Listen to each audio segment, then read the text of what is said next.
I'm getting a little sick of doing this.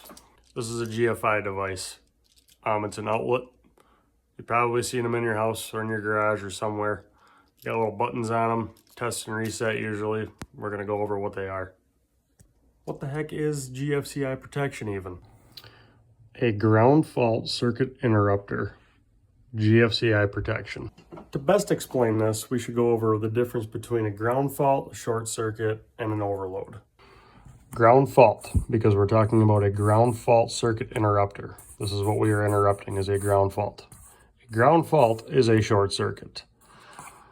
The two types of scenarios that we're usually looking for when we're looking at interrupting current would be a short circuit or an overload.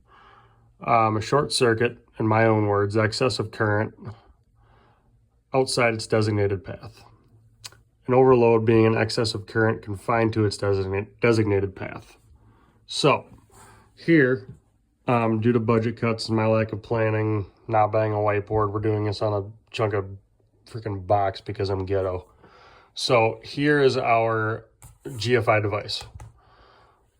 Up here, we would have our circuit coming out of our panel board, off of our breaker. We have our 120 hot, our neutral return. Basically, it's basic 120 branch circuit setup, 120 volt branch circuit setup. Really quick, somebody smarter than me decided that 5 milliamps is the threshold to inflict serious injury or death upon a person. So what a ground fault circuit does is it looks for an excess of current outside its designated path. Its designated path would be our 120 volt hot and our neutral conductor. Anytime that there is an excess of 5 milliamps of current between the 120 and the neutral, for this argument's sake, it will trip.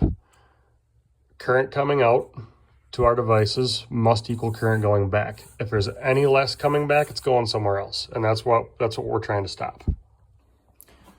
If the current peaks over the circuit rated current, your GFI will not trip. That would be an overload. Can't see it. That would be an overload. That is most commonly the responsibility of your circuit breaker, not your GFI device. However, there are GFI breakers which will do both. If you're wondering how much 5 milliamps is, it's not much. 0.005 amps. These are commonly installed on 20 amp circuits. It doesn't take much to inflict injury on a person. And people always talk about the difference between voltage and current. Voltage would be your electrical pressure. This is kind of getting off topic, but voltage would be like your water pressure per se. Current would be your water flow. That's how I think of it as. So the voltage pushes your current. So to people that say, oh, voltage doesn't kill, current does, it's kind of like saying, well, water pressure doesn't drown you, it's the current. Well, you need both of them. Let's see what the old code book has to say. 2017, ground fault circuit interrupter protection for personnel. We have 10 spaces in dwelling units. We have 10 spaces in other than dwelling units. The 2023, we have 12 spaces in dwelling units, and we have 15 spaces in other than dwelling units. I think GFCI protection, whether on a receptacle outlet or a circuit breaker, is a really good idea for people's safety, personnel safety, however you want to say it. I think to some degree it's a lot of manufacturers pushing their own product to make a profit, but that's my opinion.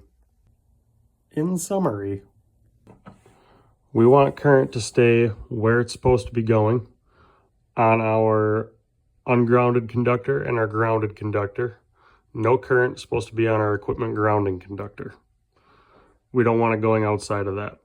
Anytime it's going outside of that, it's going somewhere where it's not controlled and we don't know where it's going, whether it's through a person or piece of equipment or whatever. We don't want it going outside of the designated path. That is what a GFCI device prevents. I'm not a teacher. I'm doing the best I can with what I have in my basement office. So hopefully you learned a little bit about GFCI protection.